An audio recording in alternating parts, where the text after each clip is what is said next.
সুপ্রিয় দর্শক, আসসালামু আলাইকুম। আপনাদের সবাইকে স্বাগত জানাচ্ছি এখনকার আলোচনায়। আপনাদের সঙ্গে আছি আমি সিরাজুল ইসলাম। দর্শক, যুদ্ধবিরতি লঙ্ঘন করে ইসরায়েল গত রাতে দক্ষিণ লেবাননে ভয়াবহ হামলা চালিয়েছে। সেই হামলায় পরমাণু সদৃশ বোমার ব্যবহার করা হয়েছে। ভিডিও ফুটেজে দেখা গেছে একেবারে পরমাণু বোমার বিস্ফোরণ ঘটলে যেরকম আগুনের কুণ্ডলি ওঠে মাশরুমের মতো, সেই রকম উঠতে দেখা গেছে। এদিকে আমেরিকা এবং ইরানের মধ্যে গত 2-3 দিন ধরে যে হামলা পাল্টা হামলার ঘটনা ঘটছিল, তাতে কিন্তু পরিস্থিতি খুব তেতে উঠেছিল। সেই জায়গা থেকে আবার দুই পক্ষ অনেকটা শীতল অবস্থায় এসেছে এবং আগামীকাল কাতার রাজধানী দোহায় শান্তি আলোচনা হবে। অবশ্য এর আগে ইরান এই শান্তি আলোচনা বাতিলের হুমকি দিয়েছিল। তারা বলেছিল, এইভাবে যদি আমেরিকার পক্ষ থেকে ইরানের উপরে হামলার ঘটনা ঘটতে থাকে এবং লেবাননে যদি যুদ্ধবিরতি না হয়, তাহলে ইরান আমেরিকার সাথে এই চলমান শান্তি আলোচনা বাতিল করে দেবে। এদিকে যুদ্ধের মধ্যেই আমেরিকার সাথে যে 40 দিন যুদ্ধ হলো, এর ভেতরেই ইরান এমন এক ড্রোন তৈরি করেছে যা এখন ড্রোন জগতে বিস্ময় বলে বিবেচিত হচ্ছে। কি সেই ড্রোন, তার কত গতি, কত কিলোমিটার রেঞ্জ এবং কি ক্ষমতা, এটা নিয়ে আমি আজকের ভিডিওতে আলোচনা করব। এর পাশাপাশি লেবানন পরিস্থিতি এবং ইরান আমেরিকার মধ্যে শান্তি আলোচনার নতুন প্রেক্ষাপট নিয়ে কথা বলবো। আশা করি আপনারা শেষ পর্যন্ত সঙ্গে থাকবেন। আর ভিডিও যদি ভালো লাগে তাহলে লাইক, কমেন্ট, শেয়ার করবেন এবং চ্যানেলটি সাবস্ক্রাইব করে সাথেই থাকবেন। দর্শক, চলুন বিস্তারিত আলোচনা করি। প্রথমেই লেবানন পরিস্থিতিটা একটু বলি। লেবাননে গত রাতে ইসরায়েলের যুদ্ধবাজ সরকার একেবারে যুদ্ধবিরতি ভেঙে যে চুক্তি হয়েছে লেবানন সরকারের সাথে ইসরায়েলের, সেই চুক্তি লঙ্ঘন করে দক্ষিণ লেবাননে ভয়াবহ হামলা চালিয়েছে। বলা হচ্ছে একটি গ্রাম একেবারে জ্বালিয়ে দিয়েছে। জানি না সেখানে কী রকমের ক্ষয়ক্ষতি, হতাহতের ঘটনা ঘটেছে। গত রাতেই আমি একটি ফুটেজ দেখলাম, তাতে দেখা যাচ্ছে যে এমন বিস্ফোরণ ঘটেছে, ইসরায়েলের বিমান হামলার পর এমন বিস্ফোরণ ঘটেছে যে পরমাণু বোমা হামলা চালালে যেভাবে আগুনের কুণ্ডলি আকাশের দিকে মাশরুমের মতো ওঠে, সেই রকম উঠল। এবং ইসরায়েলের পক্ষ থেকে বলা হয়েছিল, উত্তর ইসরায়েলের যে সমস্ত বসতি স্থাপনকারী আছে, ইহুদি বসতি স্থাপনকারী, তাদেরকে আগেই ইসরায়েলের পক্ষ থেকে সতর্ক সংকেত দেওয়া হয়েছে যে উত্তর অঞ্চলে ভূমিকম্প অনুভূত হতে পারে। তার মানে আমার কাছে মনে হচ্ছে ছোট সাইজের পরমাণু বোমার ব্যবহার করে থাকতে পারে ইসরায়েল। এখন কি পরিস্থিতি হয়, কি হয়েছে, আরও সময় গেলে হয়তো বোঝা যাবে। মুশকিল হয়েছে, সেখানে তো সাধারণ কোনো মিডিয়া বা সাংবাদিকের যাওয়ার কোনো সুযোগ নেই। আল জাজিরা থেকে শুরু করে এ পর্যন্ত বহু মিডিয়ার সাংবাদিক নিহত হয়েছে ইসরায়েলি সেনাদের হাতে। যাই হোক, দক্ষিণ লেবাননে এই সংঘর্ষ কখন হচ্ছে? তার 2 দিন আগে ইসরায়েল এবং লেবাননের মধ্যে যুদ্ধবিরতি চুক্তি হয়েছে। সেই চুক্তিতে মধ্যস্থতাকারী হিসেবে ভূমিকা পালন করেছে আমেরিকা। এবং ইরানের সাথে আমেরিকার যে সমঝোতা স্মারক সই হয়েছে, সেই সমঝোতা স্মারকের 1 নম্বর ধারাই বলা হয়েছিল যে লেবানন ফ্রন্ট সহ মধ্যপ্রাচ্যের যত ফ্রন্টে যুদ্ধ হচ্ছে, সব ফ্রন্টে যুদ্ধ বন্ধ করতে হবে। তো আমেরিকা কিন্তু সেই সমঝোতা স্মারক সই করেছে, যেহেতু তারা তা মানতে বাধ্য, কিন্তু তারা তা মানছে না। শুধু তাই না, ইসরায়েলও মানছে না।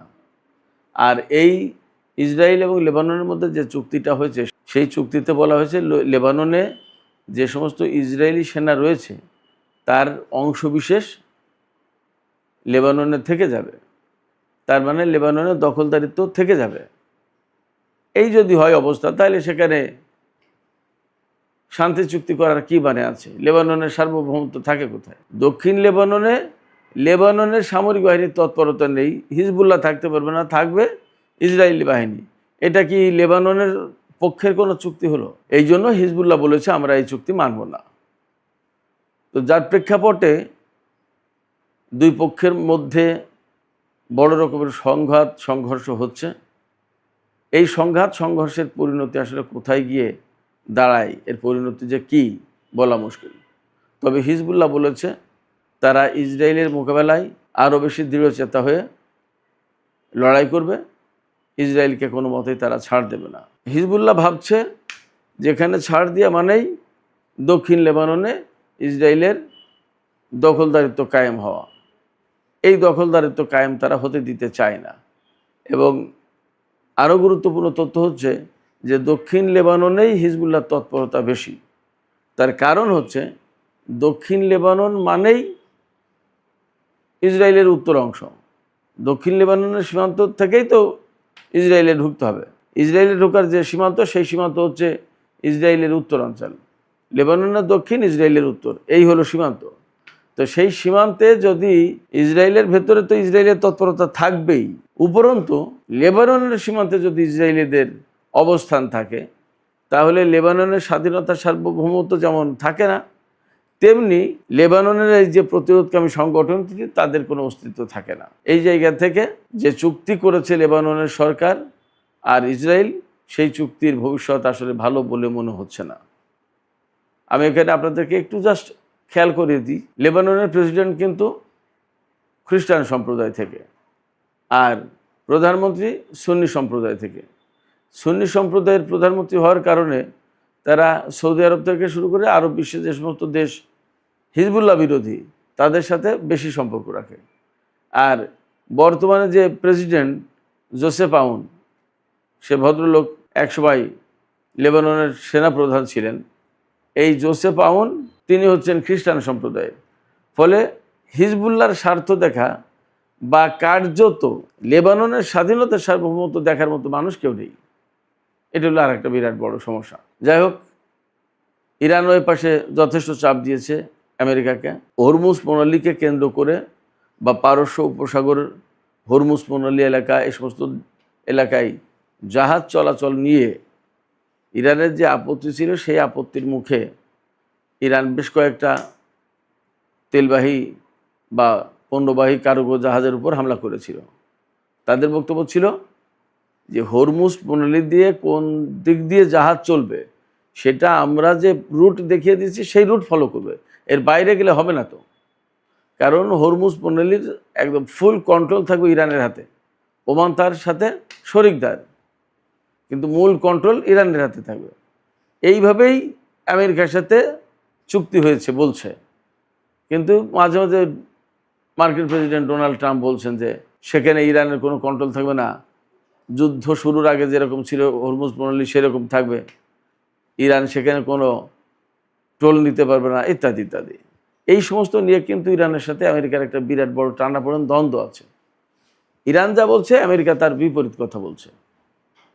এইটা নিয়েই কিন্তু ইরান ওই সমস্ত জাহাজের উপর হামলা চালিয়েছে।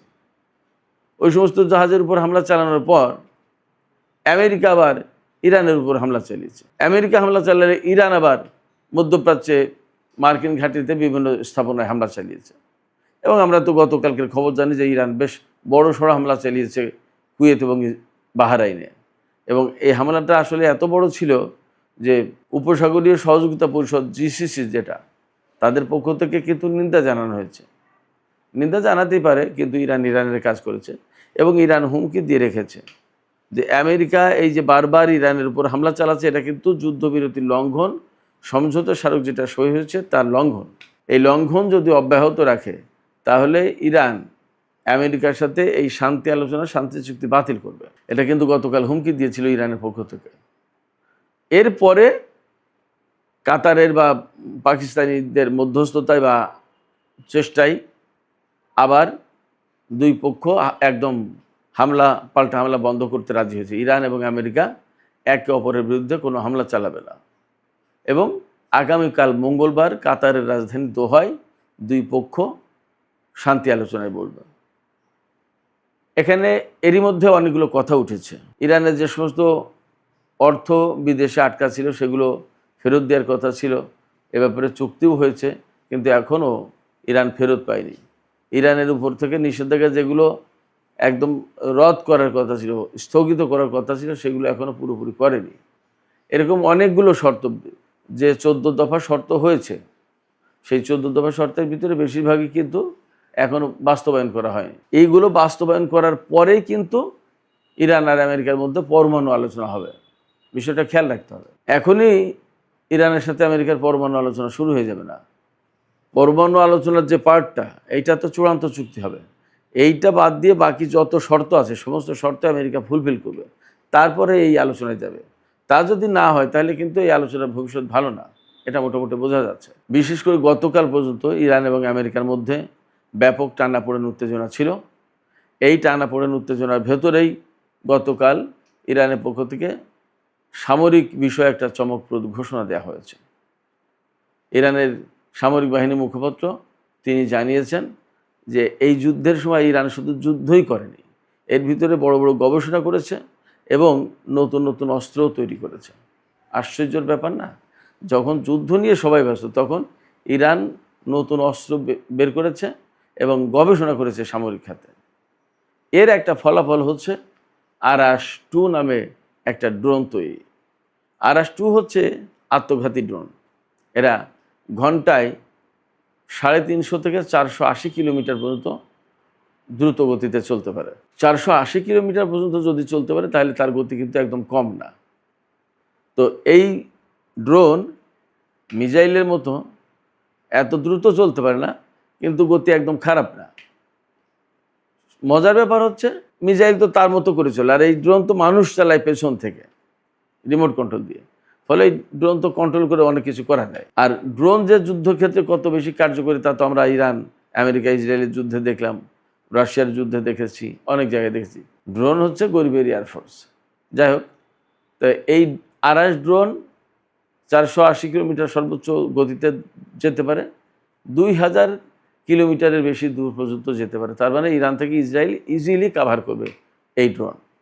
আর এই ড্রোন ওয়ারহেড বা বিস্ফোরক বহন করতে পারে 150 কেজি। তার মানে 3 মণ 30 কেজি। একেবারে সাধারণ ব্যাপার না।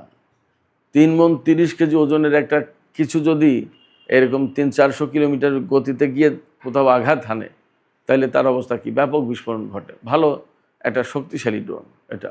সম্ভবত ইরানের হাতে তৈরি যত ড্রোন এবং তার ভিতরে এটা কামিকাজে ড্রোন হিসেবে সবচেয়ে বেশি শক্তিশালী। এই ড্রোন দিয়ে কি করা যায়?